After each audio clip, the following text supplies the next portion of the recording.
Hello everyone, welcome back to Latent Academy. तो आज के इस वीडियो में हम पढ़ने वाले हैं एक्सक्रीटरी सिस्टम के बारे में। हम देखेंगे एक्सक्रीटरी सिस्टम होता क्या है। तो दोस्तों, ये एक्सक्रीटरी सिस्टम हमारा ह्यूमन फिजियोलॉजी का एक पार्ट है जो कि आपके सभी एग्ज़ाम्स के लिए इम्पॉर्टेंट है, चाहे कोई भी टीचिंग एग्ज़ाम से वो बीपीएससी का हो, केवीएस का हो, एनबीएस का हो, डी ट्रिपल एसबी का हो, या फिर रेलवे एसएससी जैसे ये एग्ज़ाम्स में भी ये बहुत हेल्पफुल होता है। तो अगर आपको ये चैप्टर पढ़ना हो तो पूरा वीडियो प्लीज़ शुरू से अंत तक ज़रूर देखिएगा। और अगर आपको पसंद आए तो प्लीज़ लाइक करें, शेयर करें एंड सब्सक्राइब करें। तो चलिए बिना किसी टाइम वेस्ट के हम इस चैप्टर को कंप्लीट करते हैं।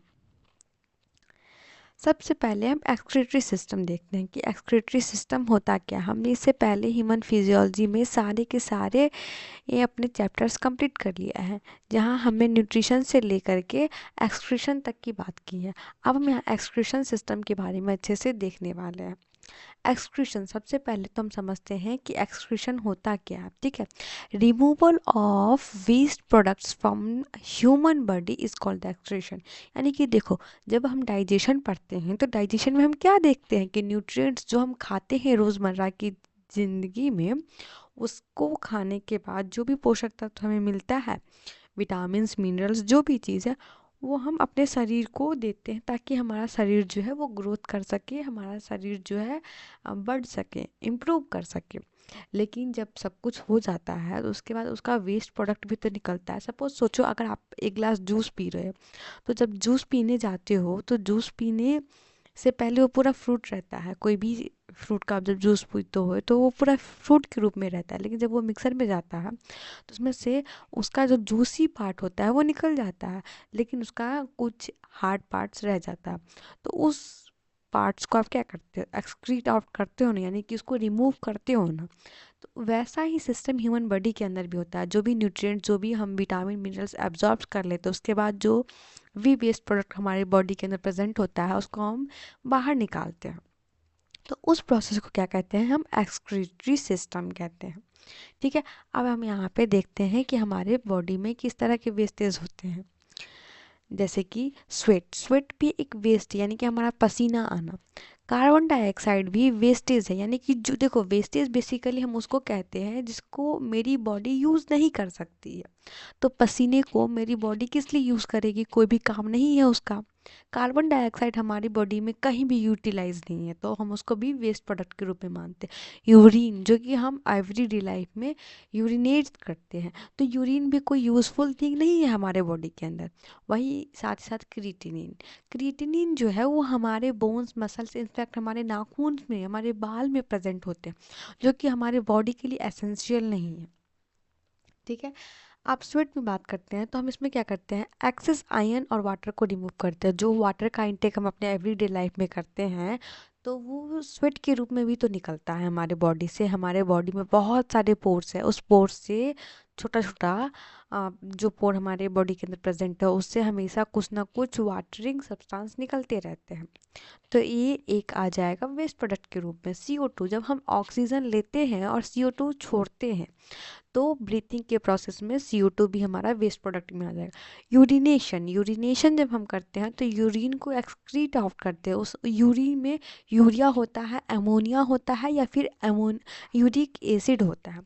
ये अलग अलग ऑर्गेनिज्म है, अलग अलग एनिमल्स हैं, उनके ऊपर डिपेंडेंसी दिखाता है। किसी के अंदर यूरिया यूरिन के फॉर्म में होता है, किसी के अंदर अमोनिया, किसी के अंदर यूरिक एसिड्स। वही क्रिएटिनिन जो है वो हमारे बोन्स और मसल्स में होते हैं, यानी कि हमारी हड्डियों में, हमारे मसल्स में। स्पेशली अगर हम बात करते हैं तो उसके अंदर फॉस्फेट पिगमेंट होता है। क्रिएटिनिन का एक बहुत अच्छा एग्जांपल है हमारे नाखून, देख सकते हैं। तो एवरीडे लाइफ में हमारे नाखून का कोई भी स्पेसिफिक यूज़ नहीं है, वो हमेशा वेस्ट आउट होते रहता है हमारी बॉडी से। ठीक है, वो भी एक पार्ट ऑफ बोन ही है हमारा।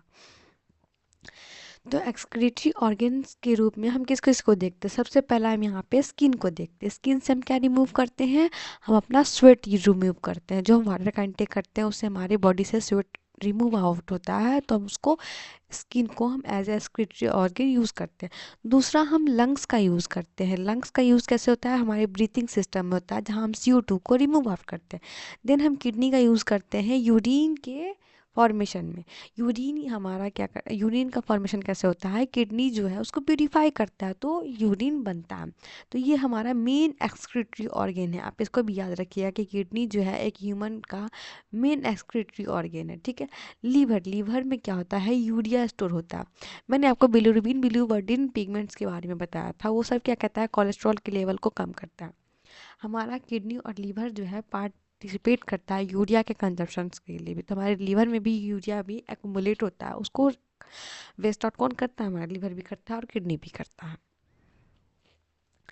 नाउ अब मैंने आपको बताया था अमोनिया, यूरिया और यूरिक एसिड के बारे में। तो अब यहाँ पे देखने वाले हैं कि कौन कौन से ऑर्गेनिज्म है और किनको किनको क्या कहते हैं। देखो, जो अमोनिया को एक्सक्रीट आउट करते हैं उसको अमोनोटेलिक ऑर्गेनिज्म कहते हैं, ठीक है। ये क्या एक्सक्रीट करते हैं, अमोनिया को, और ये स्पेशली फिश, फ्रॉग या फिर एक्वेटिक एनिमल्स के अंदर होता है, क्योंकि अमोनिया जो है वो लार्जली एक्वेटिक प्लांट्स में पाया जाता है। इसके लिए उन सारे ऑर्गेनिज्म को क्या कहते हैं, एमोनोटेलिक ऑर्गेनिज्म। यूरियोटेलिक ऑर्गेनिज्म जो होते हैं वो क्या करते हैं, एक्सक्रीट आउट अपने यूरिन में यूरिया। ये स्पेशली किसको, एनिमल्स और ह्यूमंस को रिप्रेजेंट करते हैं। हम जितने भी लोग हैं, हम जितने भी प्राणी हैं, वो हमेशा अपने यूरिनेशन के थ्रू यूरिया को एक्सक्रीट आउट करते हैं, और यूरिया हमारे बॉडी के लिए बहुत ही हार्मफुल होता है, ठीक है। यूरिकोटेलिक ऑर्गेनिज्म बेसिकली बहुत ही लेस अमाउंट ऑफ वाटर का रिक्वायरमेंट इसको चाहिए होता है। इसका एक्सक्रीशन जो होता है वो यूरिक एसिड के फॉर्म में होता है, ठीक है। तो जो ऑर्गेनिज्म यूरिक एसिड अपने यूरिया के थ्रू अपने यूरिन के थ्रू एक्सक्रीट आउट करता है उसको हम क्या कहते हैं, यूरिकोटेलिक ऑर्गेनिज्म। स्पेशली बर्ड्स और रेप्टाइल्स में कौन कौन से, स्नेक और लिजार्ड्स। देखो, बर्ड्स इसलिए आया क्योंकि यूरिक एसिड, बर्ड का वेट बहुत ही लो चाहिए होता है, तभी तो वो हवा में उड़ती है, तो उसके लिए उनके अंदर वाटर का कंजप्शन बहुत ही कम होता। तो कम होने की वजह से वो क्या एक्सक्रीट आउट करते हैं, यूरिक एसिड एक्सक्रीट आउट करते हैं, ठीक है। नेक्स्ट हम देखते हैं गुआनोटेलिक ऑर्गेनिज्म क्या करते हैं, एक्सक्रीट आउट गुआनिन का एक्सक्रीशन करते हैं। इसके एग्जांपल्स क्या है, स्कॉर्पियन और स्पाइडर इसके एग्जांपल्स हैं, ठीक है। ये एक ह्यूमन का एक्सक्रीटरी ऑर्गन है। अब यहाँ पे देख सकते हो, यहाँ पे क्या है, हमारा ब्लैडर है, हमारा यूरेथ्रा है, हमारा दोनों राइट एंड लेफ्ट किडनी है, ठीक है। नाउ अब हम देखते हैं किडनी के बारे में कि किडनी क्या होता है, उसका detail. Study of kidney is known as nephrology, ठीक है। किडनी की स्टडी को कहा जाता है नेफ्रोलॉजी, और जो किडनी का स्पेशलिस्ट होता है उसको नेफ्रोलॉजिस्ट कहते हैं, ठीक है। लोकेशन ऑफ अ किडनी क्या है, डॉर्सल या फिर पेक्टोरल कैविटी, हमारे डॉर्सल की पिछले भाग में किडनी का लोकेशन होता है। इसका वेट क्या होता है, ऑलमोस्ट 170 ग्राम। बहुत लोगों के अंदर 150 से 180 ग्राम तक के वेरिएशन देखे गए हैं, लेकिन आप उसको 170 ग्राम बुक के थ्रू ले सके चल सकते हैं। टोटल कितने नंबर में हमारे यहाँ होते हैं, हमारे पास एक पेयर में होते हैं किडनी। शेप इसका कैसा होता है, बीन्स यानी कि राजमा के जैसा। कलर क्या होता है, रेडिश ब्राउन, और लेंथ इसका होता है 8 to 10 centimetre, thickness 3 to 4 centimetre. इसका फंक्शन क्या होता है, फिल्टर करना हमारे ब्लड को, और साथ ही साथ यूरिन का फॉर्मेशन करना, ठीक है। Cells of a kidney is known as a nephron. देखो, हमने बहुत जगह पढ़ा है, हमने नर्वस सिस्टम में पढ़ा था कि नर्वस सिस्टम के अंदर जो सबसे ये क्या कहता है, सिंगल यूनिट क्या है, उसका सिंगल यूनिट उसको कहते हैं, जिसकी वो एक अकेला यूनिट अपना सब कुछ कैरी ऑन कर सकता है। तो जब हम नर्वस सिस्टम की बात किए तो उसका सिंगल यूनिट क्या हमारे अंदर आया था, आप सब हमको कमेंट में बताइए। यहाँ पे किडनी में सेम ऐसा उसका यूनिट क्या हो जाएगा, किडनी का यूनिट नेफ्रॉन। वहाँ हमने नर्वस सिस्टम में पढ़ा था, जो बहुत ही कॉमन है, न्यूरॉन्स, ठीक है। न्यूरॉन्स सेल्स के अंदर सबसे बड़ी खूबी ये होती है कि न्यूरॉन्स सेल्स कभी भी जनरेट नहीं करते, बाकी सेल्स जनरेट करते हैं पर न्यूरॉन्स कभी भी जनरेट नहीं करता है, ठीक है। Nephron counts in A kidney is 1 million पर किडनी, यानी कि एक किडनी के अंदर 1 मिलियन नेफ्रॉन्स के काउंट होते हैं। सोचो 2 किडनी आपके पास है तो 2 मिलियन नेफ्रॉन्स हो गए। यही नेफ्रॉन जो होता है हमारे ब्लड को प्यूरिफाई करता है, ठीक है। पाथवे ऑफ यूरिन क्या है? सबसे पहले किडनी, किडनी के बाद यूरेटर, यूरेटर के बाद यूरिनरी ब्लैडर एंड यूरेथ्रा। यहाँ पे आप देख सकते हो ये रही हमारी किडनी, किडनी के बाद ये जाता है कहाँ पे? हमारे यूरेटर में, ठीक है। यूरेटर ये रहा इसका डक्ट जो जा रहा है कहाँ? यूरिनरी ब्लैडर से होते हुए यूरेथ्रा के पास, और यूरेथ्रा में आने के बाद ये एक्सक्रीट आउट हो जाता है एनस के थ्रू, ठीक है। Kidney stone is made up of calcium oxalate. अब बहुत लोग देखो सुनते होंगे कि उसके किडनी यानी कि उसके गुर्दे में पथरी हो गई। पथरी होने के पीछे रीज़न होता है कि उसके किडनी के अंदर कैल्शियम ऑक्सलेट जो है वो स्टोर हो जाता है। कैल्शियम ऑक्सलेट स्टोन का फॉर्मेशन कर देता है हमारे किडनी के अंदर, ठीक है। GFR ग्लोमेरुलस फिल्ट्रेट रेट जो होता है किडनी का, वो क्या करता है? 12 ml ब्लड पर मिनट में फिल्टर करता है, यानी कि 180 लीटर ब्लड हमारे पर डे में वो फिल्ट्रेट करता है।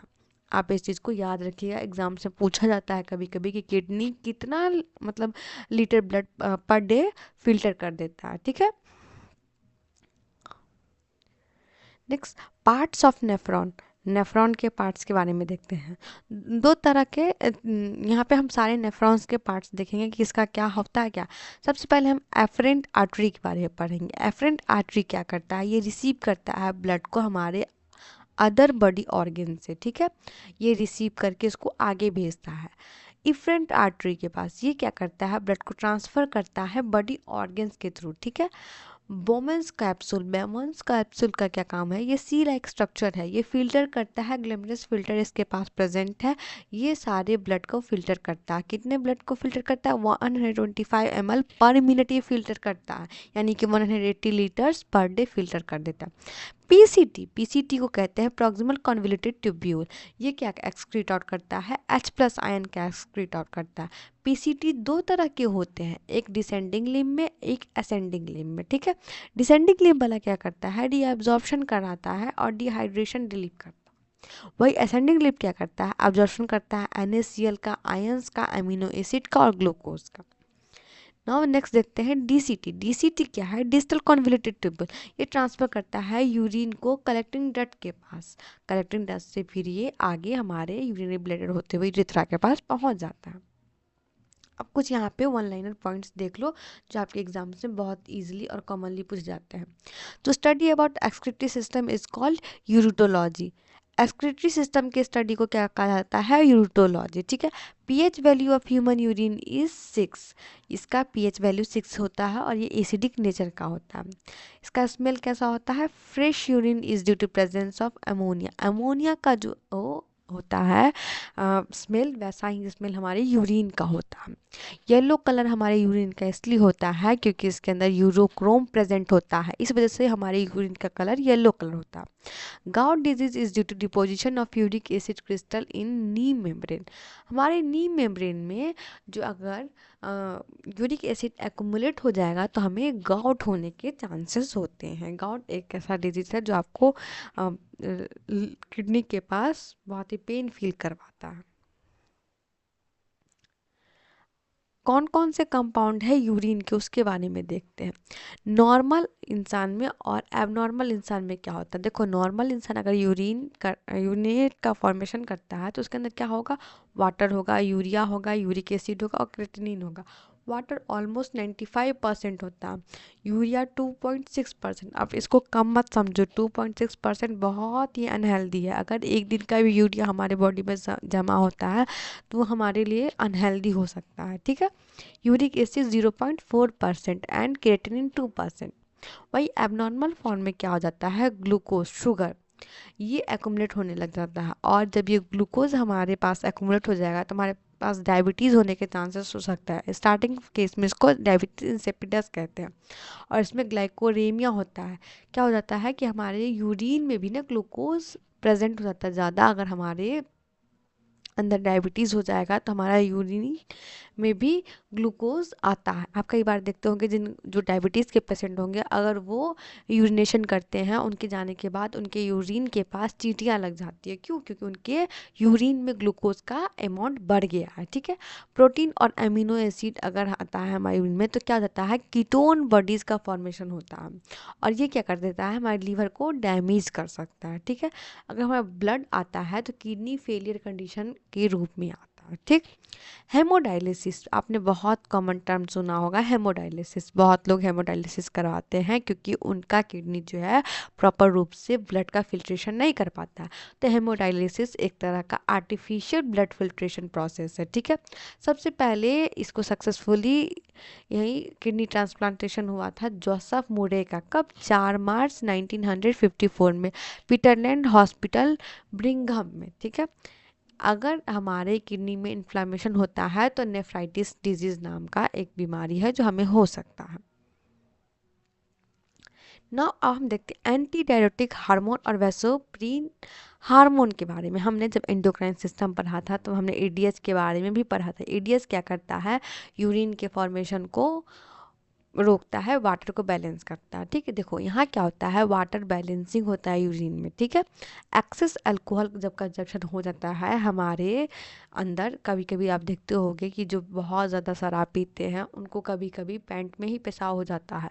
क्यों होता है? क्योंकि उसके पीछे रीज़न ये होता है कि उनका जो ब्रेन का सिस्टम है वो वर्क नहीं कर रहा है, और एडीएच जो है वो वाटर को बैलेंस नहीं कर पा रहा, इस वजह से उनका यूरिनेशन उनके पैंट में ही हो जाता है। ठीक है, यूरिनरी ब्लैडर का कैपेसिटी क्या होता है, कम से कम मेल के अंदर 700 से लेकर के 800 ml तक के लिक्विड को होल्ड करके रखने का।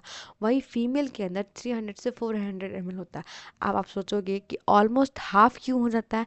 रीज़न ये होता है कि फीमेल के पास यहाँ पे यूट्रस भी होता है, पर मेल के पास कोई यूट्रस नहीं होता है, इस वजह से मेल के अंदर ज़्यादा कैपेसिटी होता है यूरिन को होल्ड करने की।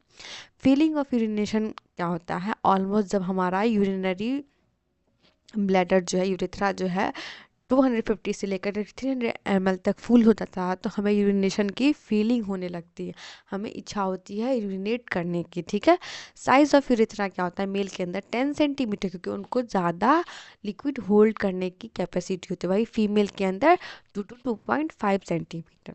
Length of ureter is 25 centimetre. और किडनी स्टोन केमिकल कंपोजिशन होता है किसके थ्रू, कैल्शियम ऑक्जेलेट के थ्रू। और ये ऑक्जेलिक एसिड किस किस में पाया जाता है, स्पिनच यानी कि पालक और टमाटो में। इसलिए आप बहुत बार देखते होंगे जो लोग किडनी का ट्रांसप्लांटेशन कराते हैं उनको डॉक्टर स्पेशली मना करते हैं कि आप कभी भी टमाटो का कंजप्शन मत करिएगा, और साथ ही साथ पालक भी अवॉइड करिएगा क्योंकि उसके अंदर ऑक्जेलिक एसिड होता है, और ऑक्जेलिक एसिड का कंजप्शन क्या करवा सकता है, कैल्शियम ऑक्जेलेट का फॉर्मेशन। इसके लिए उनको ये चीज़ मना होती है। तो दोस्तों ये रहा शॉर्टेस्ट फॉर्म में पूरा का पूरा आपका एक्सक्रीटरी सिस्टम। होपफुली आपको ये बहुत अच्छी लगी हो वीडियो। अगर आपको पसंद आई हो और मैंने यहाँ पे सारे टर्म्स को डिस्कस किया, अगर आपको वीडियो पसंद आई हो तो प्लीज़ लाइक करें, शेयर करें एंड सब्सक्राइब करें, क्योंकि आपका लाइक, शेयर और सब्सक्राइब हमें बहुत मोटिवेशन प्रोवाइड करता है। हम आपसे कुछ भी उम्मीद नहीं कर रहे, सिर्फ और सिर्फ लाइक, शेयर और सब्सक्राइब की। आपका सब्सक्राइब हमें न्यू लोगों तक पहुंचने में मदद करता है। तो प्लीज़ लाइक करें, शेयर करें एंड सब्सक्राइब करें। मिलते हैं अगले वीडियो में, तब तक के लिए keep learning, keep enjoying. Thank you so much.